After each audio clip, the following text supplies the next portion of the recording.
৬.৫ ঘন্টার অভিযানের পর নারায়ণগঞ্জ সিটি কর্পোরেশনের সাবেক মেয়র সেলিনা হায়াৎ আইভীকে তার বাড়ি থেকে গ্রেপ্তার করেছে পুলিশ।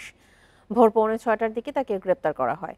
এ সময় সেখানে তার বিপুল সংখ্যক সমর্থক অবস্থান করছিলেন।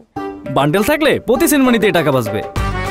বিকাশ সেনমানি বান্ডেল কিনে জিতুন প্রতি লেনদেনে।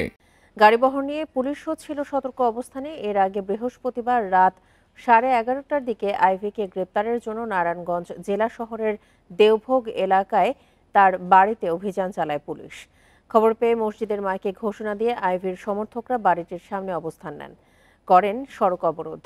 এ সময় বাড়িতে অবরুদ্ধ হয়ে পড়েন পুলিশ সদস্যরা।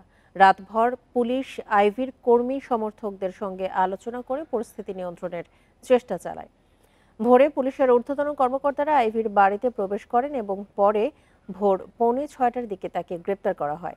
আইভীর বিরুদ্ধে হত্যাসহ একাধিক মামলা রয়েছে।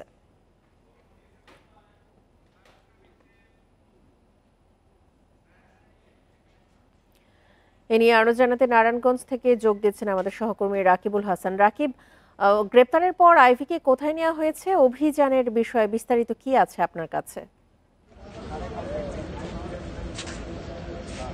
দেখুন, রাত 11টায় যখন পুলিশ আইভীর নারায়ণগঞ্জ শহরের পশ্চিম দেবক তার নিজ বাড়িতে গিয়ে পুলিশ যখন অভিযান চালায়, এরপর কিন্তু সারা রাত অভিযানের বিভিন্ন রকমের উত্তেজনা বা নাটকীয়তার পরবর্তীতে আজকে সকাল 6টায় কিন্তু ডক্টর সেলিনা হায়াৎ আইভীকে গ্রেপ্তার করা হয়। এ সময় স্থানীয় তার যেই এলাকাবাসী এবং নেতাকর্মীরা তারা জড়ো হয়ে পুলিশ তাকে গ্রেপ্তারের খবর পেয়ে রাত থেকেই তারা অবস্থান করছিল সড়ক অবরোধ করে।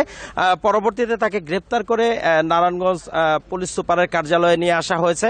আপনাকে জানিয়ে রাখতে চাই যে নারায়ণগঞ্জের বৈষম্য বিরোধী ছাত্র আন্দোলনে এখানে প্রায় 5টি হত্যা মামলায় তাকে গ্রেপ্তার করা হয়েছে এবং পুলিশ এখন পর্যন্ত তাকে তার যে হত্যা মামলাগুলি আছে সে বিষয়ে আনুষ্ঠানিকভাবে কোনো রকমের আমাদের ব্রিফ করেনি। তারা বিস্তারিত পরে জানাবেন এবং তাকে ডক্টর সেলিনা হায়াৎ আইভীকে এখন এই 5টি মামলায় গ্রেপ্তার দেখানো হয়েছে এবং নারায়ণগঞ্জ পুলিশ সুপারের কার্যালয়ে এখানে তাকে আনা হয়েছে এবং এখানে তাকে জিজ্ঞাসাবাদ করা হচ্ছে, এমনটাই কিন্তু পুলিশ জানিয়েছেন, পুলিশ সুপার আমাকে জানিয়েছেন। তো এই ছিল আমার কাছে ডক্টর সেলিনা হায়াৎ আইভীকে গ্রেপ্তার করার সর্বশেষ তথ্য।